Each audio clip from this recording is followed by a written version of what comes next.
Bien, mi persona va a ser la que va a exponer este tema acerca de lo que hemos entendido como la Segunda Guerra Civil en Estados Unidos, con el titular Estados Unidos, crónica de una Segunda Guerra Civil, del detonante esclavista al factor migrante. Tiene en sí esto, primero tengo que serles sincero, el tema es bastante denso. Se puede abordar desde múltiples variantes, algunas a favor de lo que es la posición migrante y otras también en contra. Eso ya respecto o de acuerdo a la identidad política que cada uno pueda asumirse. Sin embargo, la posición que voy a trabajar ahora se va a basar en tres ejes, lo que es el eje, lo que marxistamente se ha conocido como los criterios de los modos de producción.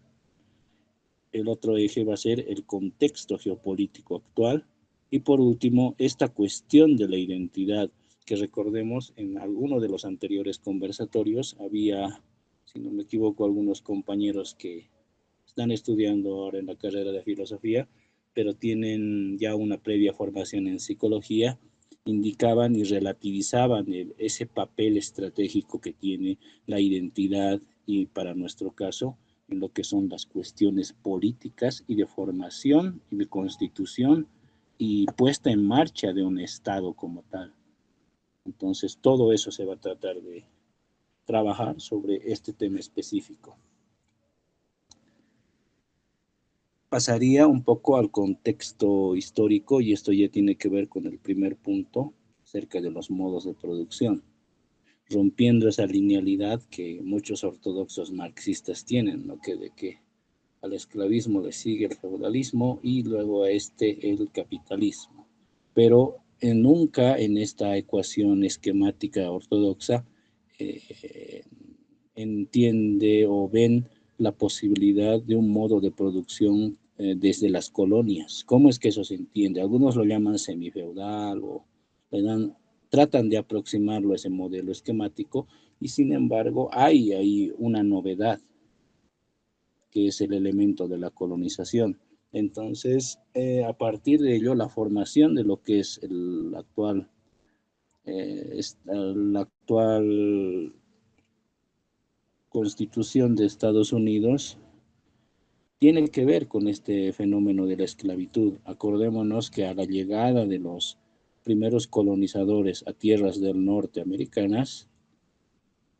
la política que ellos han tenido ha sido de directamente no hacer un proceso de mestización comparado hacia lo que ha sido las tesis de colonización española o portuguesa. Esa es una gran novedad. Por último, se los ha tratado de primero extinguir y al final reducir a lo que son reservas a los últimos pueblos nativos. A partir de ellos se quedaron, diríamos, con una mano de obra muy magra, por lo que tuvieron que recurrir a este comercio de esclavos de lo que es el África, el comercio de pieles negras, como se le llamaban, activando ese circuito que se ha llamado del Triángulo Dorado, en el que de América se sacaban ciertas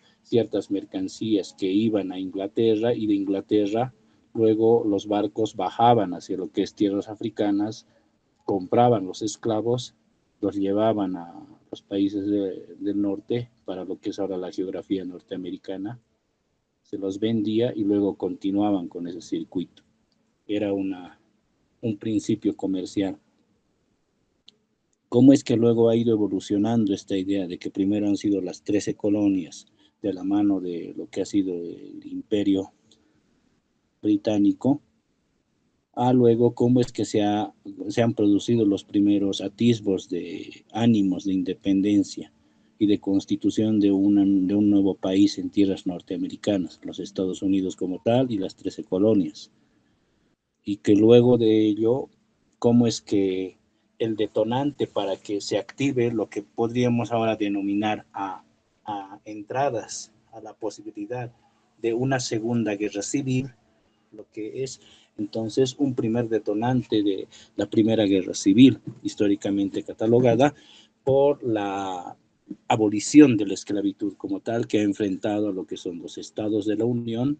versus los estados confederados. Algunos también la consideran la Guerra de la Secesión.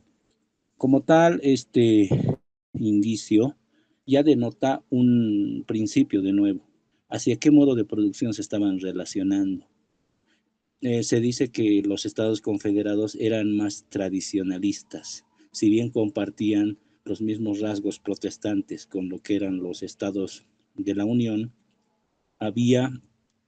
un cierto movimiento más hacia lo que es, y esto también por parte de la influencia española, de los, vamos a llamar, latifundios como tal, o sea, las extensiones grandes de terreno que podían progresar en cultivos como el algodón u otros, en donde la mano de esclava, en donde la mano esclava africana era el principal factor para generar todo este movimiento y producción económica. Las haciendas y todo ese ritmo, vamos a decirlo, tiene también sus vínculos con lo que es la parte española, de la colonización española, de lo que es lo que era Nueva España, que en principio, si uno se fija en los mapas de los siglos XV, XVI, XVII, va a notar que lo que es el actual México llegaba casi hasta lo que es los bordes de Alaska. Y luego, cómo es que en otra guerra, lo que es la guerra México-norteamericana, es que cede lo que es México, también casi la mitad de su territorialidad como tal. De ahí está California, Texas, Nuevo México y todas esas tierras que tenían colonos españoles. Entonces, acá ya podemos identificar una conexión, una conexión natural, vamos a decir, entre lo que son los nativos de esas tierras, que podríamos decirlo, o son de ascendencia mestizo española nativa, o directamente son nativos. Aquí hay un primer argumento, entonces, que va en contra de las actuales posiciones del gobierno de Trump, que dicen que ellos nos están viniendo a invadir y avasallar, cuando se sabe que estas tierras, vamos a decirlo, haciendo un corte de tiempo, si eran españolas, tenían esta presencia, por un lado, indígena o mestizo indígena, y por tanto, ¿quiénes en últimas han venido a invadir?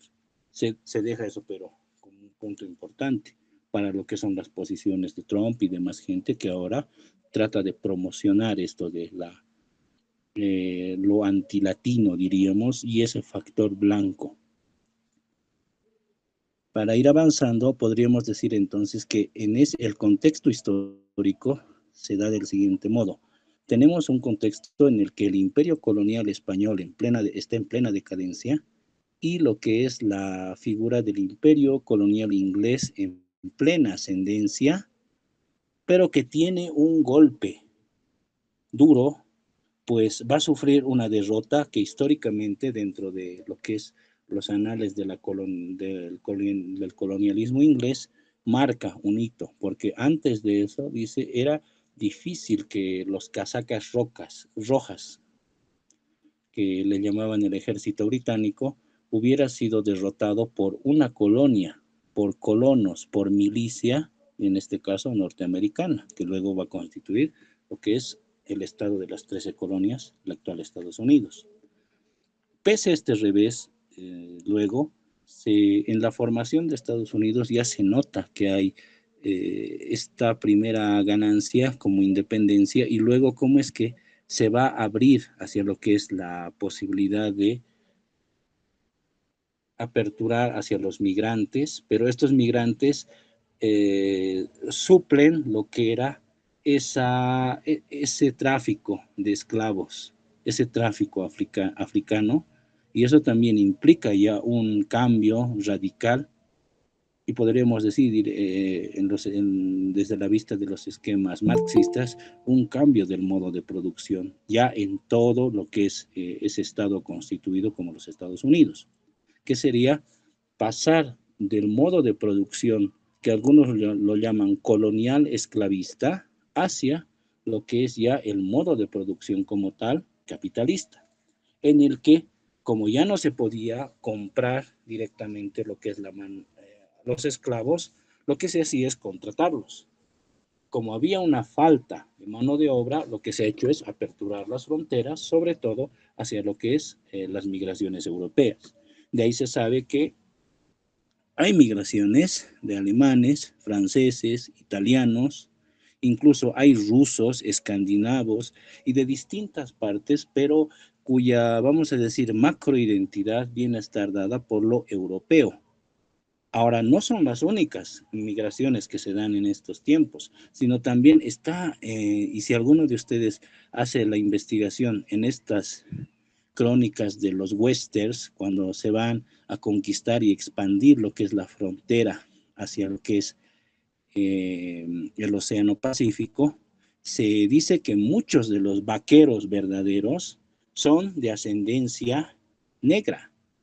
Son también algunos los que construyen las vías férreas migrantes chinos, porque cobraban barato directamente, no tenían tantos derechos, pero ahí ya se ve un principio de cómo es que desde esas vistas, pese a la, vamos a llamarla, posición formal que adopta el país de Estados Unidos, al ser capitalista y abolir la esclavitud, aún persisten dentro de este modo de producción modos de explotar sin decir que es esclavismo. Ya dijimos, a lo que son los migrantes chinos, a lo que son dentro estas políticas de segregación y de negación de derechos hacia aquellos libertos africanos, pero que no gozaban de esa misma cualidad de ciudadanía total dentro de lo que es el Estado norteamericano como tal. Se sabe que más allá, vamos a llamarlo la posguerra civil, aún hay rasgos notorios desde la clandestinidad de esta discriminación como tal racial. Fenómenos como el Ku Klux Klan u otros son proclives a dar muestras de que el fenómeno posesclavista, como vamos a llamarlo, un acto racista de discriminación como tal, y que iba en contra de las enmiendas que han llevado a la guerra y a la Constitución de Estados Unidos como un país libre y con todos con derechos iguales, pues no se daba en los actos como tal. Por otro lado, también ya se dijo que a partir de la expansión de lo que es estas 13 colonias, luego la compra de Luisiana hacia lo que es la Francia, la colonia francesa, la guerra que se ha dado con México, en la que ya con eso ya se llega hasta el otro océano, y entonces ahí ya se constituye, son también factores, pero que dentro, si ya se ha dejado lo que es la parte de a generar el excedente a partir de lo que es la mano de obra esclava, ya se ha dado el paso hacia lo que es ya la mano de obra contratada y de origen industrial. No es casualidad también que justo por esos tiempos, ya entre finales del siglo XIX y principios del siglo XX, surjan los mayores magnates